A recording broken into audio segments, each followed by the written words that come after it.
Meus irmãos e minhas irmãs, nós estamos em Cerco de Jericó, aqui na nossa casa de evangelização, e estamos vivendo também esse momento de graça da profecia do avivamento aqui em Aracaju, que todos os anos nós temos vivido.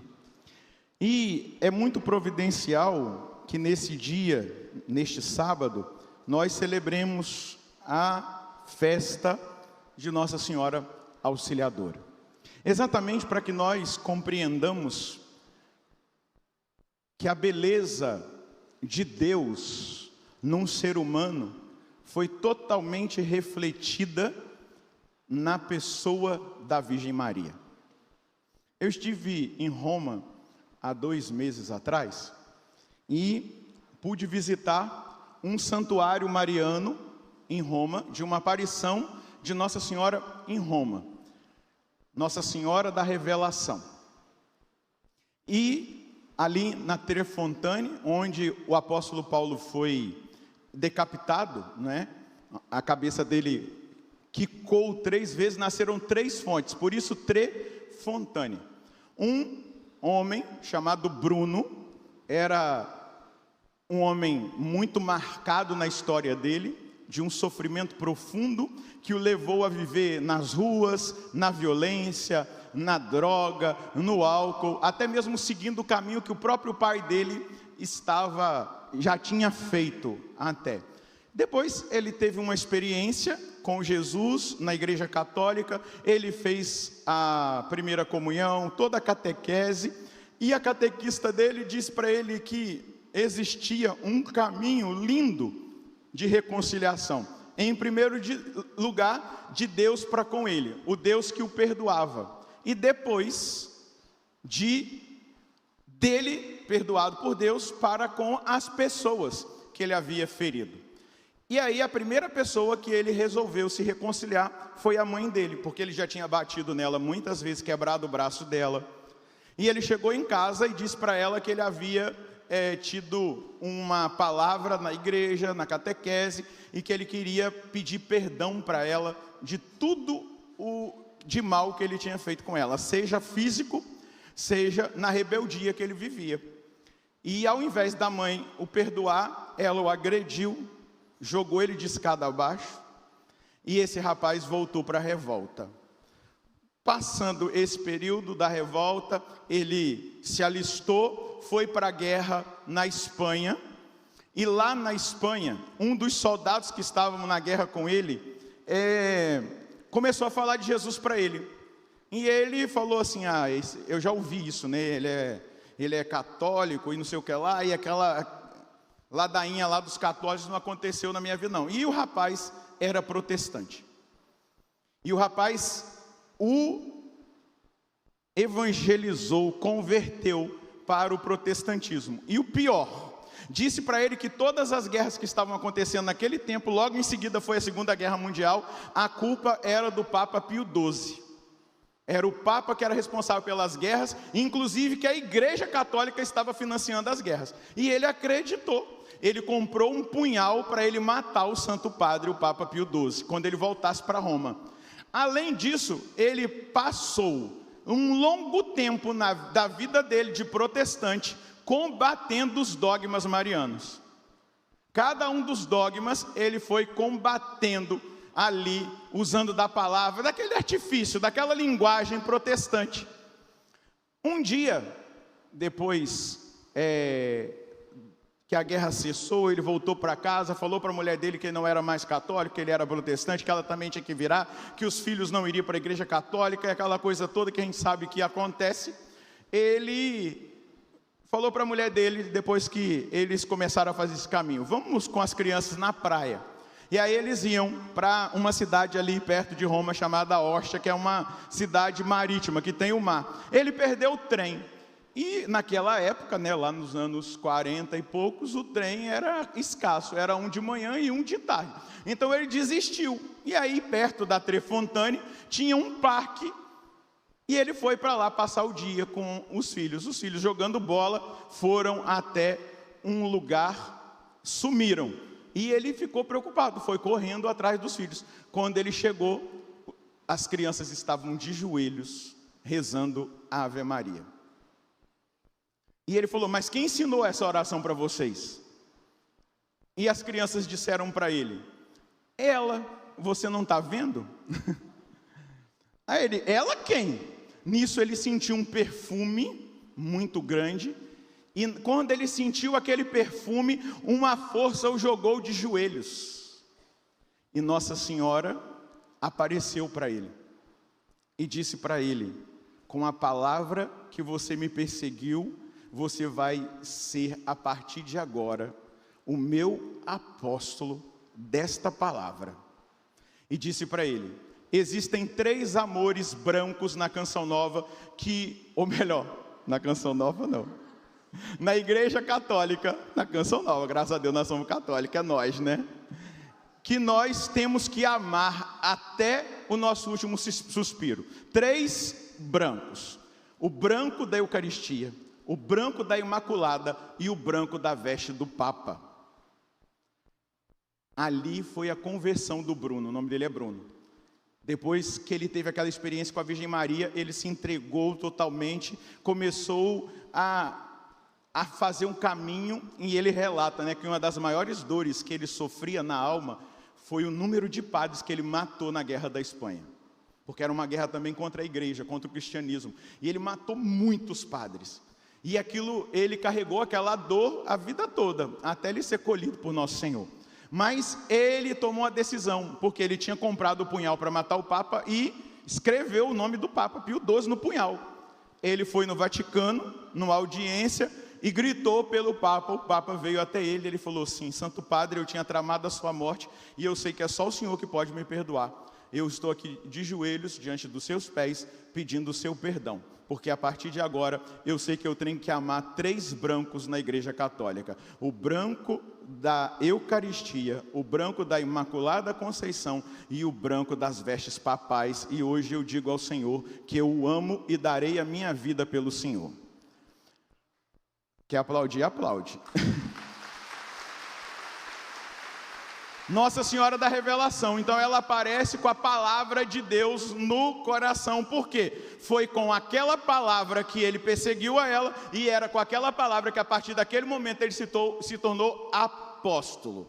Só que nós precisamos estar apóstolos da Virgem Maria, apóstolos dos últimos tempos. Vamos falar como a linguagem de São Luís Grignon Maria de Montfort, apóstolo dos últimos tempos.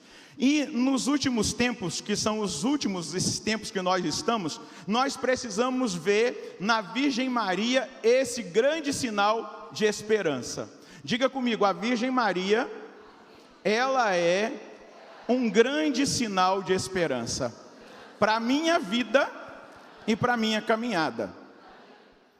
Se você percebeu na leitura do Apocalipse, ela é defendida, ela é protegida, ela é a Arca da Aliança, ela é a mãe do Salvador, ela está grávida, a mulher está grávida. Na Mariologia, quando a gente analisa esse texto de Apocalipse 12, esta mulher é a Virgem Maria, ela está grávida para dar à luz, e ali naquele combate, e isso não pode sair diante dos nossos olhos, nós estamos num combate, amém?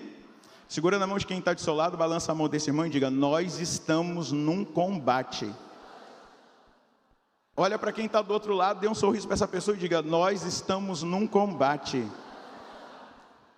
O dragão, diga: o dragão, cor vermelho de fogo, a antiga serpente, está combatendo contra os filhos da mulher, aqueles que lutam para viver o Evangelho.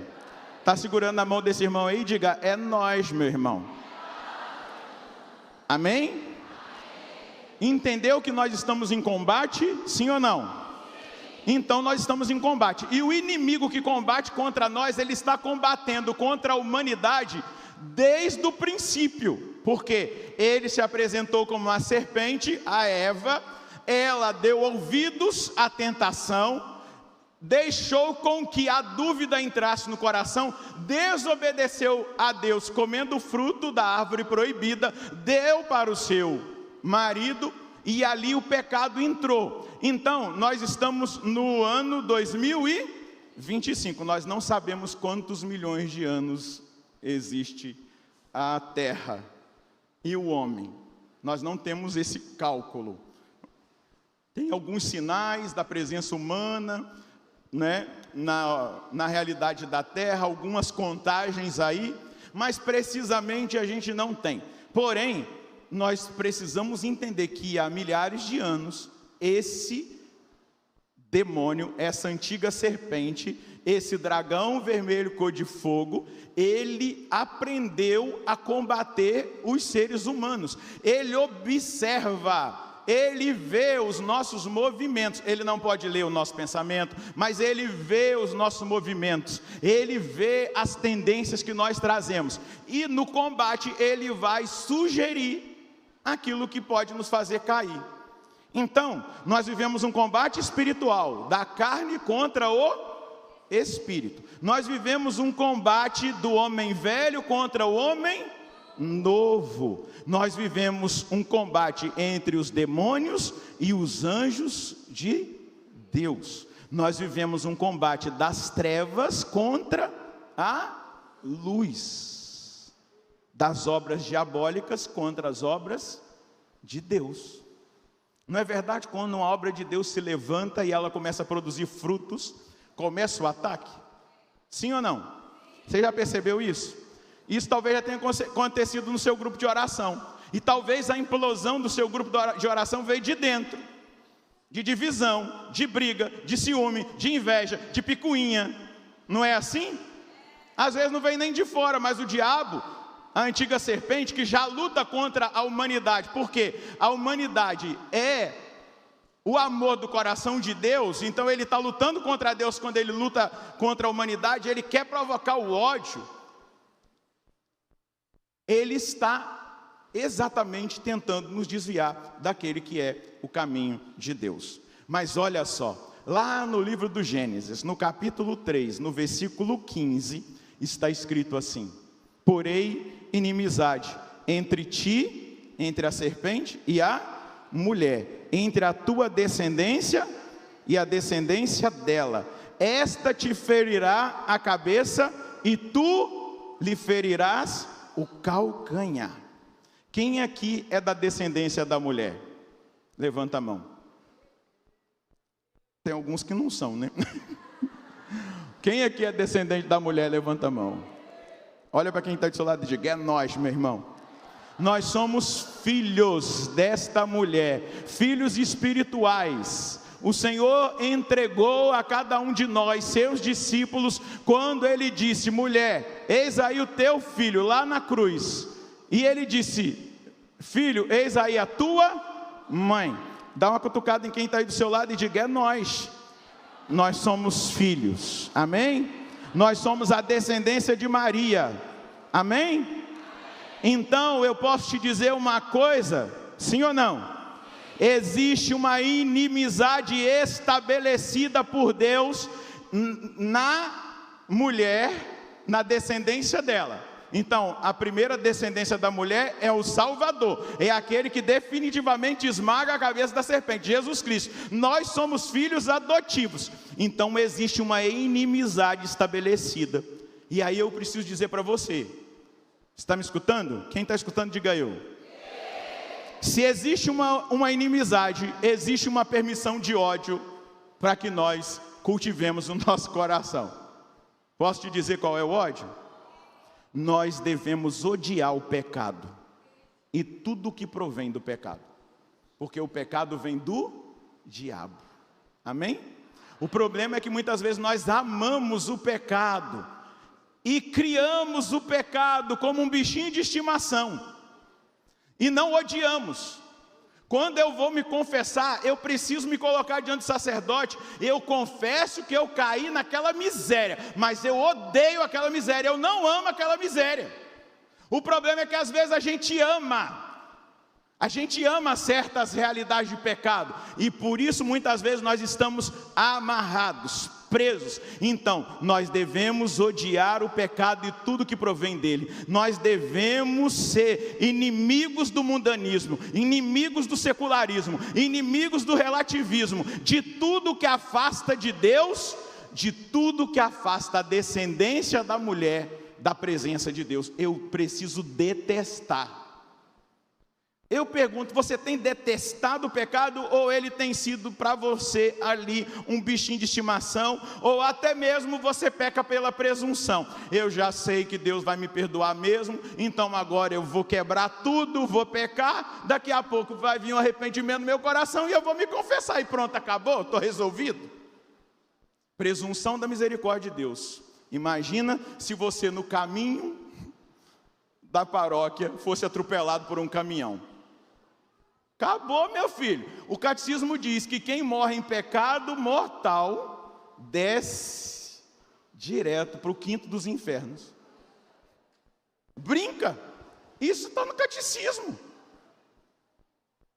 Isso não é criação da Canção Nova ou de qualquer um pregador, não. Está no catecismo, vai ler lá, vai estudar para você ver. A igreja diz claramente que quem morre em pecado mortal, sem arrependimento e confissão, talvez a pessoa que foi atropelada pelo caminhão, eu estou dando um exemplo, tá? Ela já tinha se arrependido e chegado numa contrição perfeita, antes de ter se confessado. Bênção de Deus. Mas eu acho que é tão complicado a gente ficar esperando e cultivando relacionamento com o pecado, com o mundanismo. Você não pode correr o risco. Olha para quem está do seu lado e diga, pelo amor de Deus, você não pode correr o risco. Olha para quem está do outro lado, pelo amor de Deus, você não pode correr o risco. Amém? Então dá uma sacudida nesse irmão e diga, cria juízo na sua cabeça.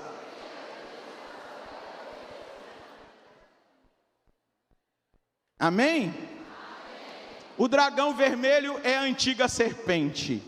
A mulher que está sendo revelada lá no livro do Gênesis é a nova Eva. E quem é a nova Eva?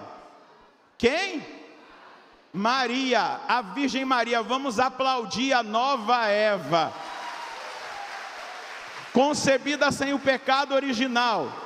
É aquela que não se rebela contra Deus, é aquela que deixa a sua própria vontade para fazer a vontade do Senhor. Eva quis fazer a vontade dela, quis ser como Deus. Maria, quando ela se apresenta diante de Deus, ela não quer ser Deus, ela quer ser serva. E ela diz, eis aqui a serva do Senhor, faça-se em mim segundo a vossa palavra. Eu não quero a minha vontade, eu quero a vontade de Deus. Santo Agostinho vai traduzir muito bem quando ele escreve o livro A Cidade de Deus. Ele vai dizer, existe o amor da cidade dos homens e o amor da cidade de Deus. O amor da cidade dos homens, que é o amor terreno, meramente pecaminoso, porque está contaminado pela realidade do amor próprio ferido pelo pecado original, é o amor de si mesmo por si mesmo, ao ponto do desprezo de Deus. Quantas vezes nós temos desprezado a Deus porque nós nos amamos demais? Quantas vezes nós temos desprezado a Deus porque o mundo diz assim, você tem que ser feliz e você merece ser feliz, então você tem direito de fazer isso, fazer aquilo, se rebelar contra Deus, se rebelar contra a palavra de Deus.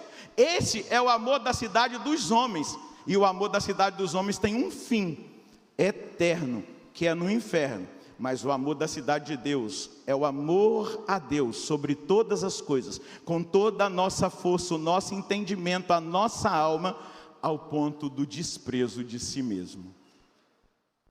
Eu desprezo a minha vontade, eu desprezo aquilo que a minha carne está pedindo, eu desprezo as tendências que eu trago para o pecado, porque eu não quero me rebelar contra Deus, porque quando eu me rebelo contra Deus, eu faço parte daquele grupo que diz lá no céu: eu não servirei, liderados por Lúcifer, eu não servirei, eu não adorarei. Eu faço parte da geração da mulher humilde, daquela que diz: eis aqui a serva do Senhor, faça-se em mim segundo a vossa palavra. É dessa mulher que você faz parte da geração dela. Você não faz parte da geração satânica, diabólica, rebelde, que se rebela contra Deus. Se até essa profecia do avivamento você fazia parte daquele outro lado, eu estou profetizando sobre a sua vida: chegou o fim, você chegou no lugar certo. Agora você não faz mais parte dos rebeldes, você faz parte dos fiéis. Você não se rebela contra Deus, você não se rebela como a serpente diabólica, como o dragão que persegue os filhos da mulher, aqueles que querem guardar os mandamentos. Quando a gente olha para a Virgem Maria, a gente é tomado de esperança na vitória, e eu sou capaz de dizer sim, e eu sou capaz de dizer que eu tenho uma mãe que me capacita a dizer o meu sim. É nós. Quem aqui tem uma mãe? Talvez alguns aqui já tenham sido contaminados pela ideologia protestante, e aí fica com dúvida: eu devo ou não devo amar? Meu filho, você nunca vai conseguir amar a Virgem Maria mais do que Jesus. Nunca, nunca. Ele é quem mais ama ela, e a gente vai seguindo os passos dele, e vai amando a Virgem Maria, e vai contemplando nela a esperança de que nós também podemos dizer sim a Deus, nós podemos permanecer fiéis. Veja só, os ataques contra a noiva, a igreja e a nós vivemos dias em que a fé e a vida espiritual são atacadas duramente. Quantas famílias são destruídas, quantos jovens que têm perdido a vida, quantos jovens que têm muitas vezes perdido a vida na droga, na violência, nas gangues, no tráfico, no crime organizado ou desorganizado. Quantos jovens estão perdidos numa vida sexual desregrada, que chegam a um nível de animalesco. Talvez falar que é animalesco, a gente está xingando os animais, que é pior, que animal não faz aquilo que aquelas criaturas estão fazendo. Quantos estão se perdendo nos jogos de internet? Quantos estão se perdendo aí, dominados pelas telas, pela pornografia, dominados pelo mundo? A fé tem sido ridicularizada, o secularismo agressivo tenta sufocar toda manifestação religiosa, tentando minimizar a manifestação religiosa, que é algo meramente particular, e não pode ser uma manifestação pública. Veja, a mulher, ela é protegida por Deus do dragão. O dragão não pode tocar nela, ela é retirada daquele combate e levada para um lugar de proteção. E é assim, se nós somos descendência de Maria, se nós somos a descendência da obediência e não da rebeldia, Maria é o nosso refúgio seguro, Maria é o nosso auxílio constante, ela é a auxiliadora dos cristãos, aleluia. E você pode aplaudir aquela que é a auxiliadora constante. Ela é sinal de que Deus jamais abandona a igreja. Olha para quem está do seu lado e diga: Deus jamais abandona a igreja. Deus jamais abandona a descendência de Maria. Dá um sorriso para esse irmão e diga: é nós, meu irmão, descendência da mulher. Fala para quem está do outro lado: nós, meu irmão, descendência da mulher. Veja só, Dom Bosco, ele teve um sonho profético. Ele viu a situação da igreja. A igreja estava representada naquele sonho por um barco, a embarcação, navegando no mar violento e agitado, atacado por inúmeras embarcações inimigas. O Papa estava conduzindo aquela embarcação, pilotando aquela barca, e ele vai se dirigindo entre aquelas águas revoltas, aqueles ataques, e duas colunas gigantescas se erguem das águas turbulentas. Uma mais elevada tinha a hóstia consagrada dizendo salvação da humanidade. Uma outra também grande, mas um pouco menor do que a primeira que se ergueu, a imaculada sobre essa pilastra, e aos pés escrito auxílio dos cristãos. A barca se atraca, se estabiliza entre essas duas colunas, Eucaristia e Virgem Maria. Quais são as duas colunas? Eucaristia e a Virgem Maria.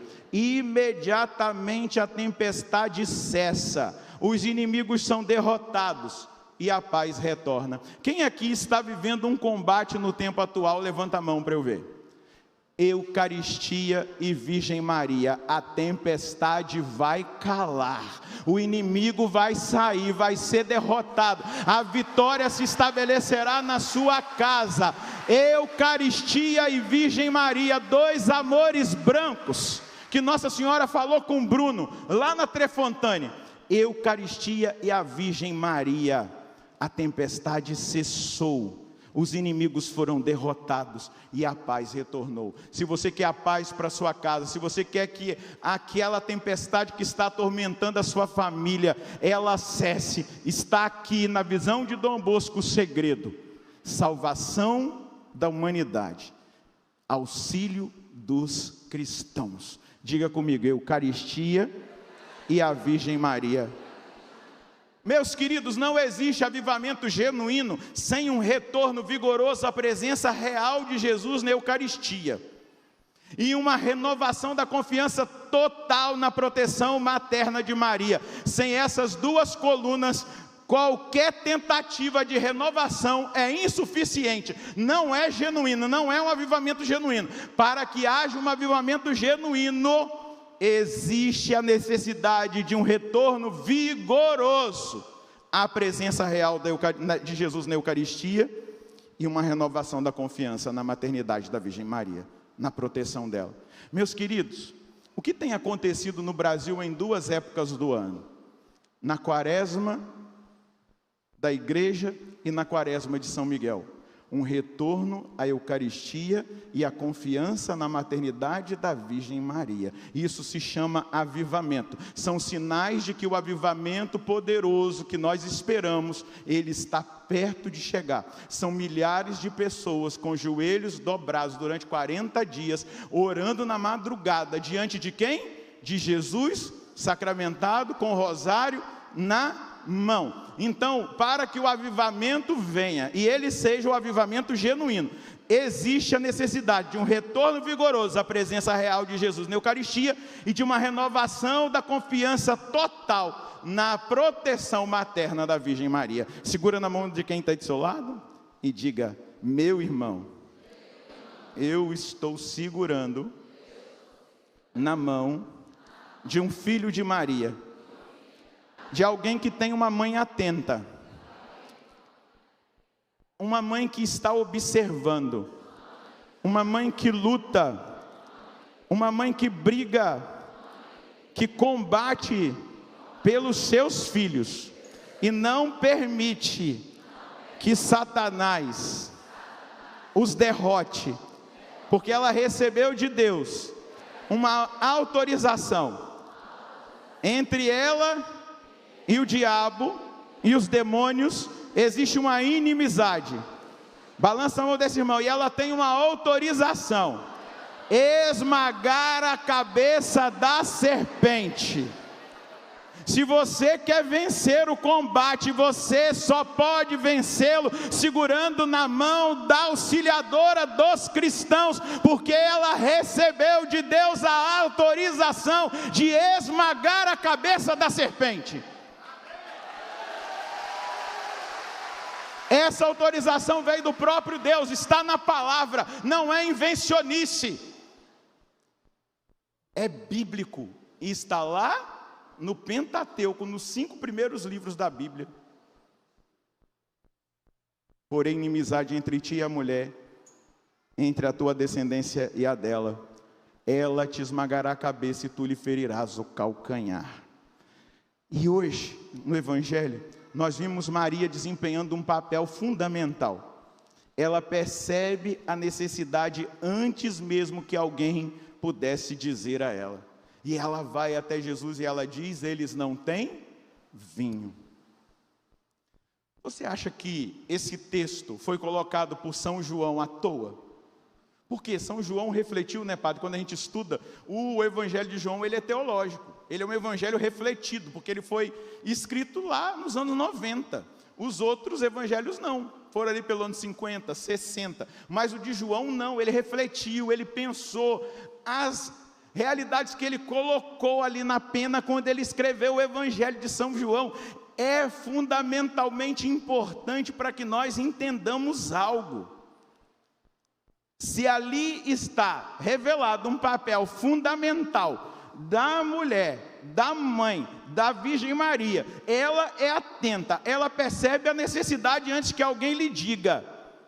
Ela percebe, meus irmãos, as nossas necessidades espirituais antes mesmo de nós percebermos, ela está ali do nosso lado. O Padre Jonas nos ensinou na Canção Nova que o nosso relacionamento com a Virgem Maria tem que ser um relacionamento próximo, não só devocional. Não é só que eu vou rezar o texto e esse é o meu relacionamento, não. Ele até fala no documento: senta na cama, na sua cama, e conversa com ela. Ela senta do seu lado, fala dos seus combates, das fraquezas que você tem, dos pecados que você tem enfrentado, fala dos seus desafios, das suas dores interiores, das rejeições que você sofreu, e ele vai orientando a comunidade Canção Nova. E aqui eu estou dizendo a você que é família Canção Nova, ele nos orientou a nos relacionarmos com ela de uma maneira filial. Claro, nós mantemos a nossa devoção, nós rezamos o rosário, tem gente que reza o ofício da Imaculada, faz um montão de novena, isso é devoção, mas a relação pessoal é de um filho com a mãe, onde eu posso até deitar a minha cabeça no peito dela, ou no colinho dela, para ela fazer um carinho na minha cabeça. Eu não sei se você já deitou no colo da sua mãe, e ela fez carinho na sua cabeça. É assim que a gente precisa deitar no colo da Virgem Maria. É assim que nós precisamos ter intimidade com ela. Nós somos filhos, e ela está atenta às nossas batalhas. O vinho, ele vai simbolizar a alegria, ele vai ser o simbolismo da vida espiritual, da graça de Deus. O vinho, para nós aqui hoje, que estamos num encontro de avivamento, ele simboliza o avivamento. O que é a proposta do avivamento? É uma abertura para que a gente vá além. Veja só, aqueles serventes encheram 6 talhas até a boca, de 100 litros cada um.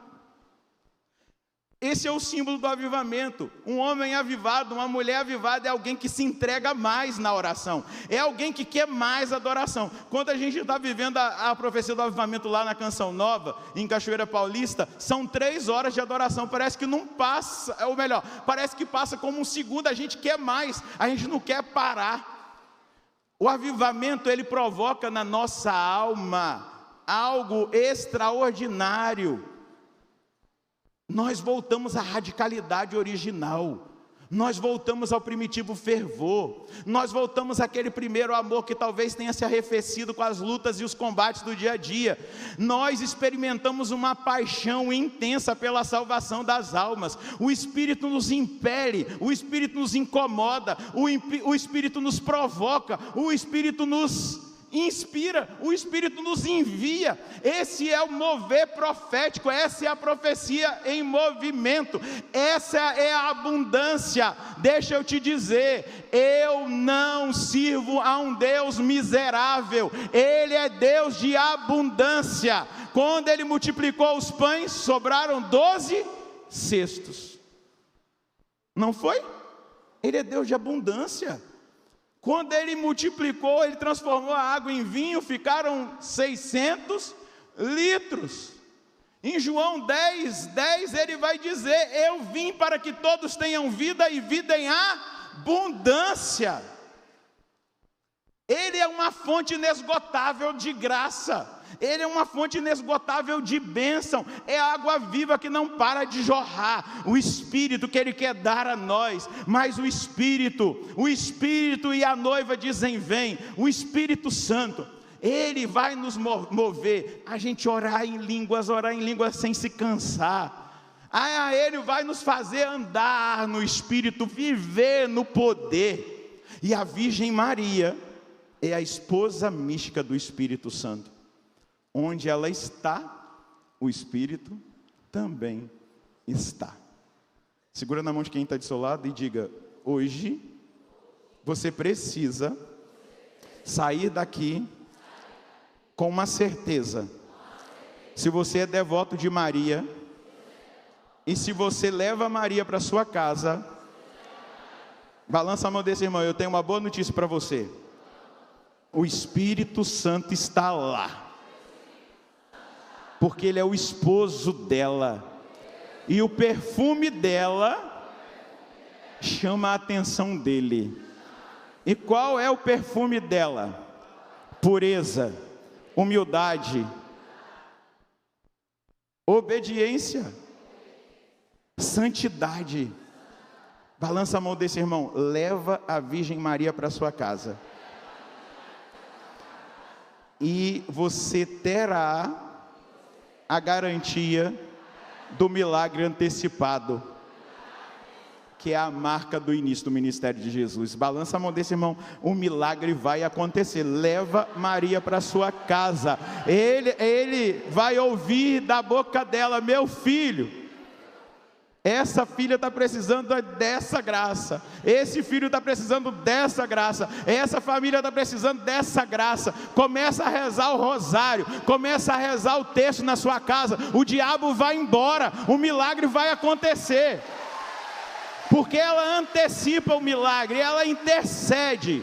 Deixa eu te dizer, o avivamento é exatamente isso: intercessão, abertura à novidade, mas também intervenção divina que transforma a nossa água das nossas vidas insípidas, sem graça, no vinho da alegria espiritual. No vinho da alegria espiritual, do entusiasmo missionário.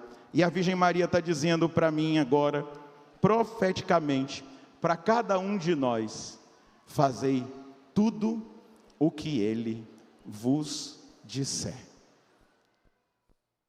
O que ela está dizendo para mim e para você agora? Fazei tudo o que Ele vos disser. Eu te dou 1 minuto para você falar com a pessoa que está aí do seu lado. Não vou dar 1 minuto não, alguns segundos.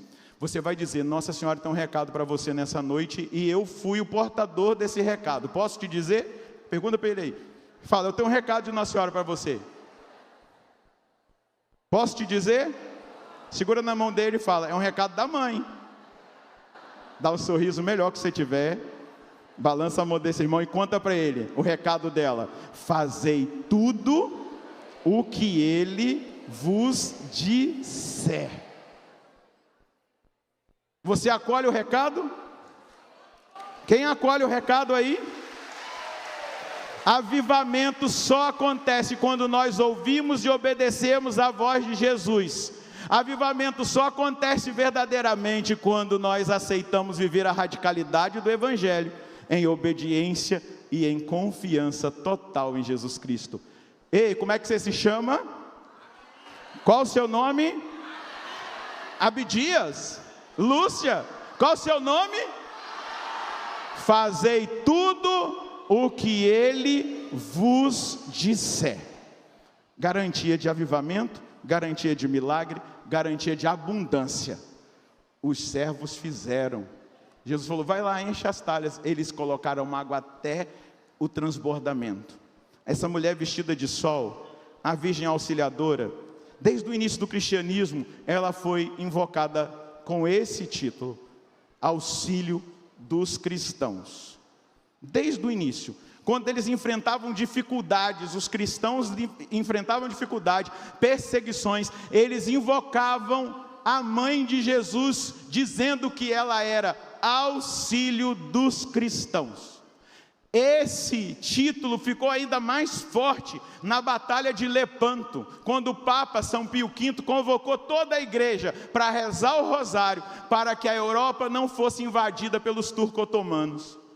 E a igreja orou, e naquele dia 7 de outubro, que é o dia que eu nasci, não lá em 1571, eu nasci em 1976, mas nasci no dia 7 de outubro. Naquele dia 7 de outubro de 1571, o Papa São Pio V teve a visão da vitória, e quem concedeu a vitória foi aquela que a igreja estava clamando, auxiliadora dos cristãos. Ela foi quem colocou-se à frente daquela batalha contra os turcos otomanos, e a igreja venceu aquela batalha, e a Europa ficou cristã. E se a Europa ficou cristã, católica, nós somos católicos por causa da intercessão da auxiliadora dos cristãos, naquele ano de 1571, ali naquele lugar onde as naus da igreja venceram os milhares e milhares de embarcações muçulmanas,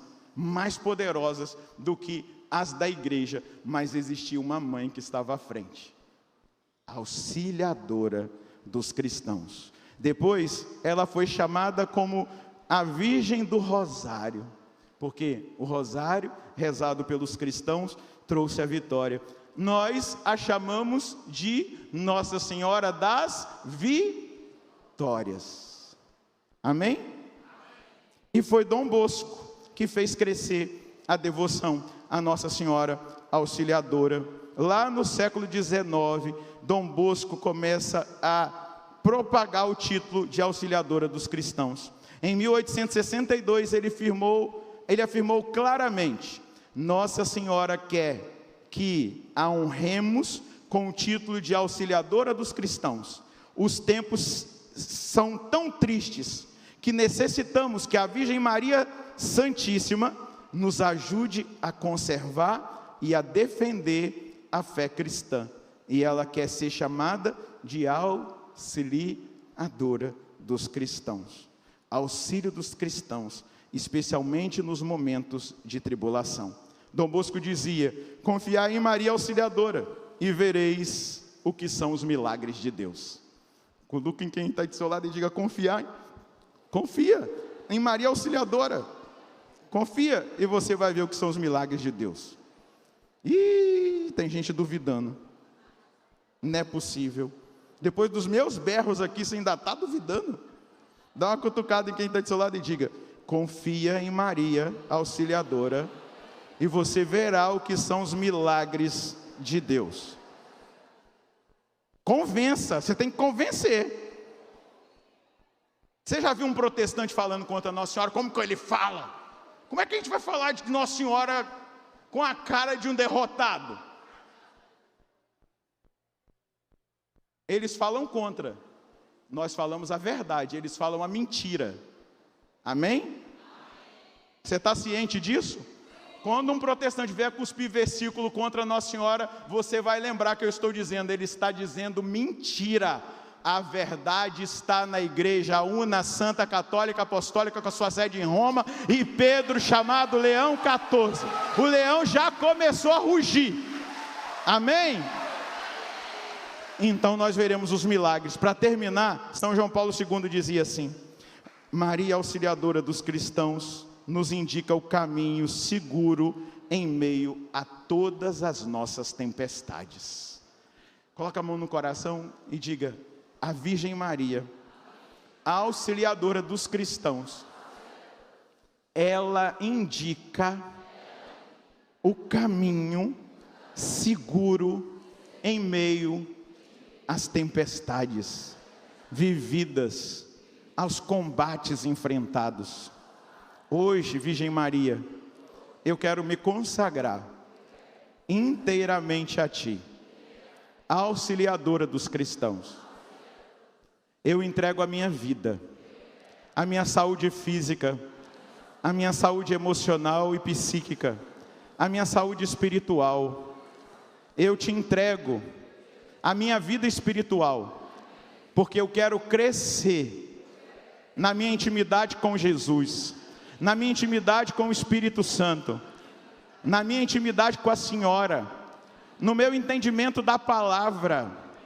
Eu te entrego a minha vida espiritual e peço que a Senhora interceda ao seu esposo místico, o Espírito Santo, para que ele me auxilie, para que ele me ajude, para que ele incendeie a minha alma, para que eu viva o avivamento sem desanimar. Eu te consagro a minha família, cada um dos meus. Eu consagro a minha vida financeira, eu consagro o meu trabalho, eu consagro a minha vida apostólica. Que a partir de hoje, mãe, eu seja incomodado pelo Espírito Santo para salvar as almas daqueles que estão perdidos nesse mundo. Mãe, eu me consagro inteiramente a ti. Eu sou todo teu, inteiramente teu, ó Virgem Auxiliadora dos cristãos. Amém. Ela recebeu a sua oração e a sua consagração, e ela está como a Nossa Senhora Auxiliadora dos cristãos à frente das suas batalhas. Louvado seja nosso Senhor Jesus Cristo. Pode aplaudir a Virgem Maria mais uma vez. Nós vamos para o ofertório. Se você puder, aquilo que você puder, oferte para ajudar essa missão de Aracaju. Quando eu cheguei aqui, eu falei para o Emanuel, que alegria ver essa capela pronta, que alegria ver as obras que estão feitas aqui. São obras externas, mas isso indica que tem algo no interior da comunidade acontecendo. Quando as obras externas começam a ficar bonitas, como essa capela, tudo vai sendo feito com zelo, tudo vai sendo feito com vontade de apresentar a beleza. Isso demonstra de algo que vem de dentro. Então, se você puder ajudar essa missão, ajuda agora, nesse ofertório. Não deixe para amanhã não, fala, isso aqui é a bênção que eu quero dar para a Canção Nova, porque é a bênção que chegou na minha vida pelo meu trabalho. Deus me deu saúde para eu trabalhar, ou chegou por via de outros recursos que Deus providenciou para mim. E agora você abençoa a Canção Nova. Deus lhe pague, Deus abençoe você.